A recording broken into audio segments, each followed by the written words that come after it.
That's grim. I didn't expect any of these bottles to blow my mind. I knew I was gonna not like this. Hot ass. Once you fall down the rabbit hole of Scotch whisky, it's easy to focus on well-aged single malts, enthusiast favourites and the recent surge of premium blends. But we often ignore the biggest whisky market, the foundations of the Scotch whisky economy, with blended Scotch accounting for about 90% of the sales worldwide. The budget bottles found on the bottom of supermarket shelves, staples in every bar and pub across the world, whisky brands that, to this day, retain the most repeat purchases and brand loyalty. Today I'm going through 7 of the most common bottom shelf bottles of Scotch that I can get my little hands on. Are these the worst whiskies, or are they hidden gems to add to your shelf? Right under our noses all this time, eh? And with that, I'm Jeff, this is Whiskey, let's slap on. Jeff Whiskey. I'm certainly excited for some, dreading others, but we're starting with a classic British staple, Bell's. Bell's original blended whiskey is produced by the whiskey giant Diageo and is a combination of up to 40 malts and grains from different distilleries, with Blair Athol being like the linchpin of the blend. A huge seller in the 1970s and quite innovative, especially in their marketing focus on it to be more of a mixer instead of drinking neat. A smooth, distinctive flavour that brims with genuine depth and substance. It briefly was the UK's highest selling whiskey, and it's also popular worldwide and specifically a big seller in South Africa, but they do get it 3% higher ABV than our 40%. Here in the UK it's often under 20 quid and it comes to about $25, but with that let's give it a try and start with a sniff. The nose is very soft, almost non-existent. There's some like a soft toffee, a bit of biscuits, kind of cookies. There's that Werther's Originals melted, sweet note. Slightly mossy, a little bit herbally, but there's not a lot really going on the nose. So I guess better give it a taste. Cheers. It's fine. It tastes fine. It is bland. There is a little bit of ethanol, a little bit of malt, a little bit of honey, a little bit of sugar. Just a little bit. Maybe a bit burnt toffee. The texture is silky, but by that I mean it is very thin, glassy, and the flavours float through quick. It's certainly not bad. There's like only a bit of an ABV heat at the finish. Like this is quite a nice, unintrusive dram. And I can see why it's such a big seller. It is friendly, approachable, but I wouldn't say very interesting. There's a slight like sharp note. But other than that, it's not going to make you scream, not going to impress whiskey enthusiasts, but it is, I can see kind of, it's got that staple mentality. Yeah, just no finish. But yeah, not a bad start. Things can only get better. Next, we're moving to the worldwide staple, Johnnie Walker Red. I think this is the best-selling Scotch in the world. 18 million cases sold annually. It certainly has a strong look, even this little one, and visually it comes across as like the premium of the budget lot. It's not difficult. And I dare say, possibly my least favourite release from Johnnie Walker, with a lot of bad memories. So let's relive them and get to the nose.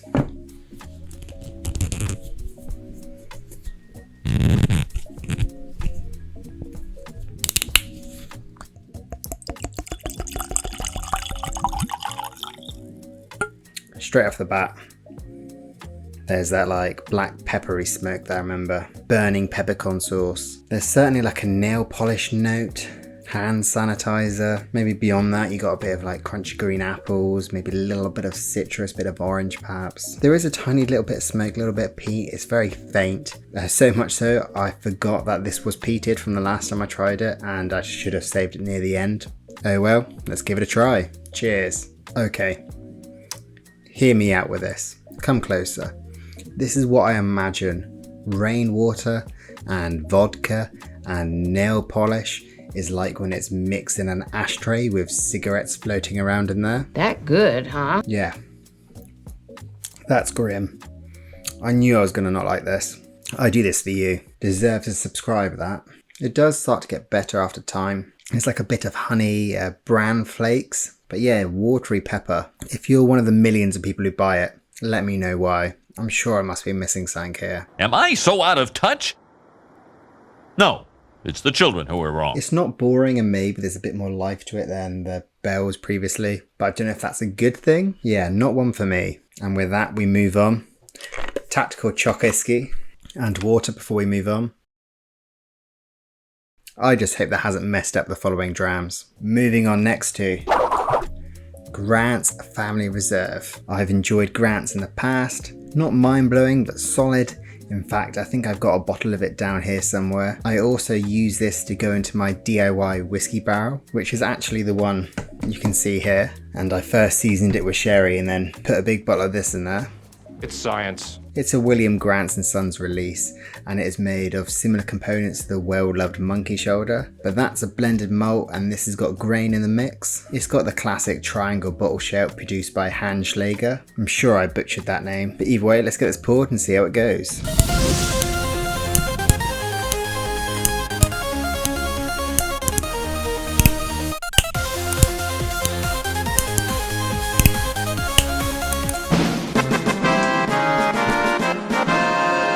And for those that are worried, don't worry, I'm not drinking the whole glass every time, unless it's good. Straight away, there's a lot more balance and fruit than the other two. We've got green apples, it's grassy, it's certainly sweeter. It really reminds me of the Balvenie Toast of Oak, is it? One of them. Yeah, it's sweet, it's oaky. There's that raspberry ripple ice cream in there. Yeah, and the nice like sharp edge of lime. Best no so far. Of course, got to give it a taste. Cheers. A very smooth arrival. Don't say that. Don't you say that. Yeah, I know, I said it. It is watery. That 40%, you can tell. Burnt toast is the first thing I get. Toffee, like everything.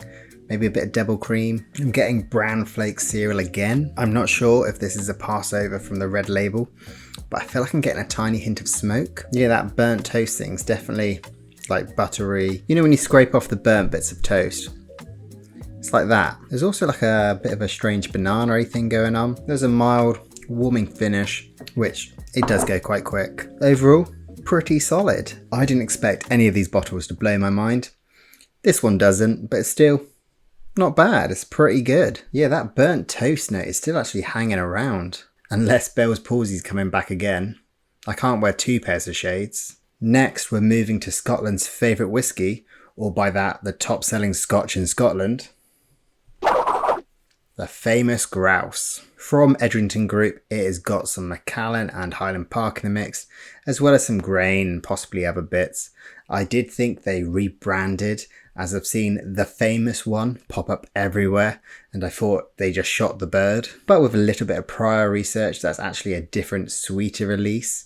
But let's talk about this one. Growing up in the UK, I just remember the advert of the grouse slowly walking across the screen.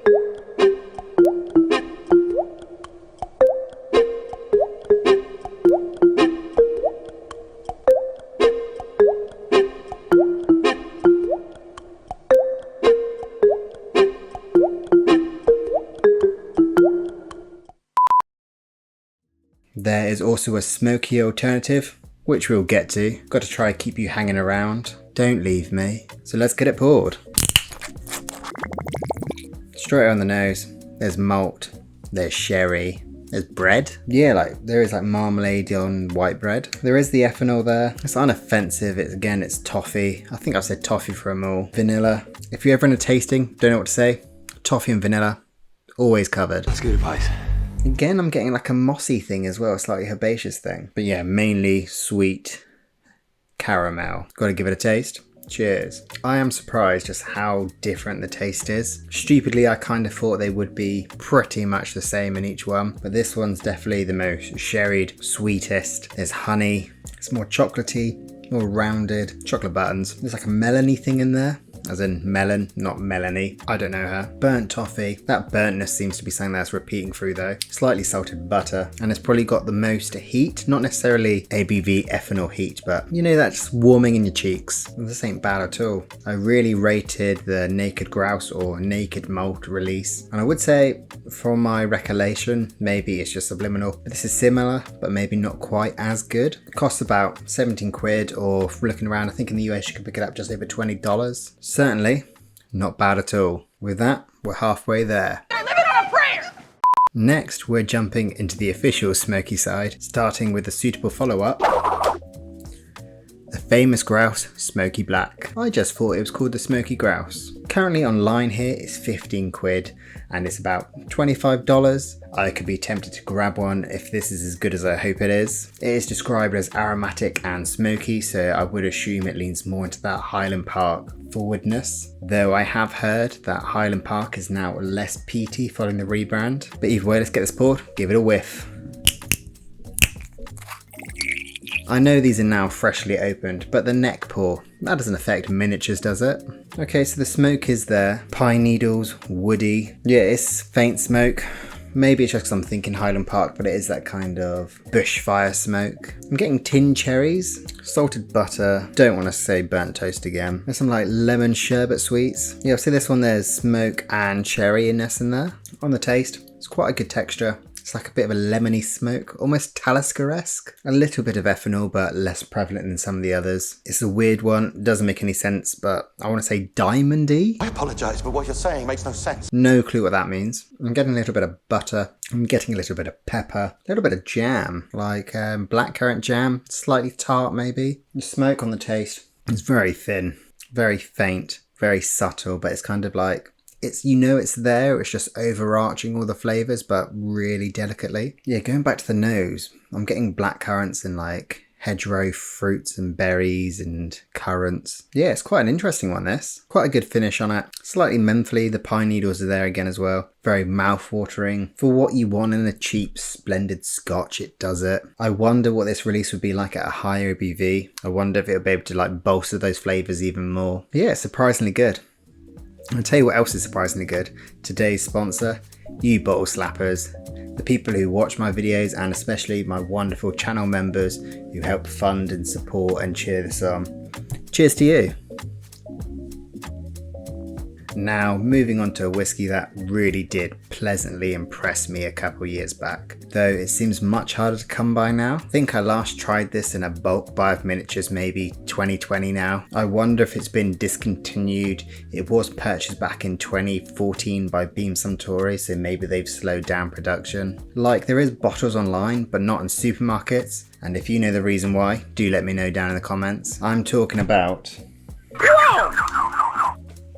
Nailed it. Teacher's Highland Cream. I remember working in a newsagent and stocking this and thought it was like a cream liqueur like Bailey's because of the Highland Cream reference. This supposedly has a high malt content, Ardmore being the core component. So let's find out. Yeah, the smoke is there, but it is more earthy, not like peaty smoke, but like earthy bonfire. Lots of strawberries suddenly, and Parma Violet sweets. Yes, chalky, again a little bit of menthol, but yeah, Parma Violet sweets, Love Heart sweets, those big crunchy chalky lollies that break your teeth. I went straight on the taste, and again, Parma Violet sweets. There's a nice spice to it. Gritty spice, that's a weird thing to say, but like maybe not quite pepper. You've got salt, pepper, cinnamon.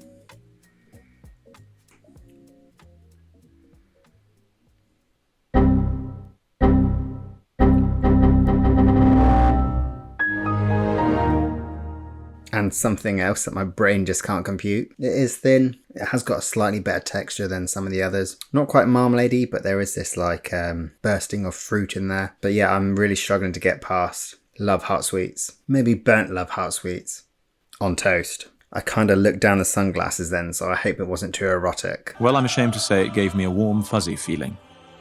Yeah, fizzy Love Hearts, sugar mice, just lots of different pick and mix sweets. I generally don't remember this being so sweet, but it's not necessarily sweet in like a heavy grain way. It's just got a welled sugared edge to it. And the peat just hangs kind of nicely at the back. Just earthy, dense foundation. This is still a good one. I think I prefer this to the Ardmore Legacy, which is again another budget bottle, which you can often get on the bottom shelf. Yeah, I've certainly enjoyed that. Now, finally, to a bottle I only remembered I owned way back in 2019. It is one of the people's favourites, including whiskey nerds and enthusiasts like us. Johnnie Walker Black label. With 12 years on the bottle, we have our first age statement here, and to be fair, this is almost reaching out of the bottom shelf, but it currently can be grabbed at 25 quid and my last bottle was 19 and it looks to be around $35, so it is very much on the edge. I don't need to say much more about this. I've got a full Johnnie Walker video coming up where I'll cover all things Striding Man, so let's just get this up my snout. I have had to panic and quickly wash a glass because I thought I had lots. They're all dirty.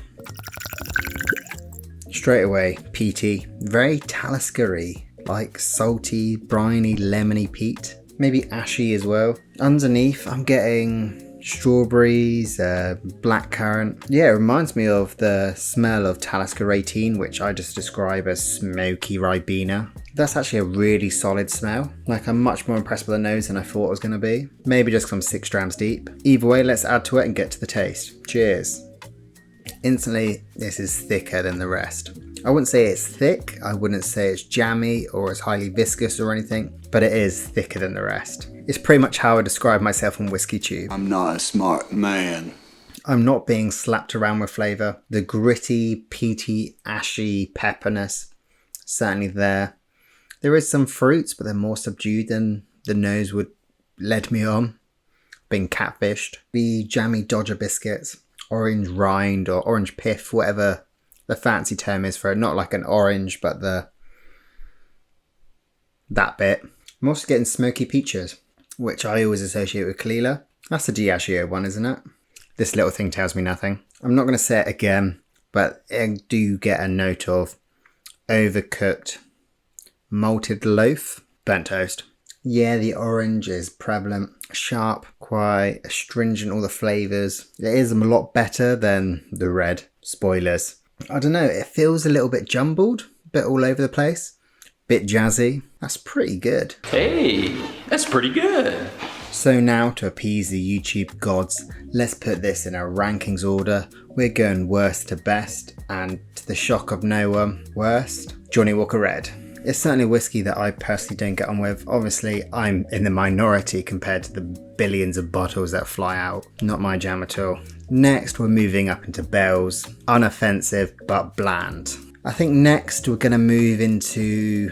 This is where it gets more tricky. I think I'm going to go Grant's. Quite a tough call to make. Price variation, at least here in the UK, is not too different to a full bottle of Glenfiddich 12, which has quite a few similarities, and I know that's a whiskey that I truly enjoy. Next, I have gone back for a reflection on this. It's going to be the Famous Grouse Smokey Black. Pretty good, like I was really genuinely impressed by it, but I think overall I preferred the standard Famous Grouse. The Famous Grouse original, I don't know, maybe it was that balance of toffee and sweetness. I felt like maybe the smoke detracted a bit too much from that, and the smoke it provided wasn't, I don't know, hearty enough. Then coming in, Johnnie Walker Black Label 12. Genuinely impressed by this. When I had a full bottle, and I remember even when I chucked it out, I was underwhelmed by it and felt 19 quid. Stung a little bit, but this miniature, maybe this is the good stuff, but yeah, impressed by that. It was a good whiskey. Not great, I'm not saying great, put down the pitchforks.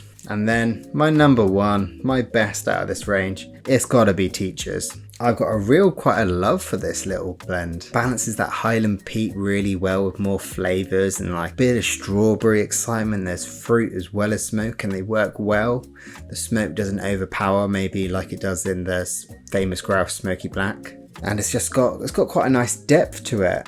Hopefully you found this helpful. If you've enjoyed it, slap subscribe, give it a like, all of that YouTube guff. And all that's left to say here is grateful for you being here. All the best and cheers to the next one.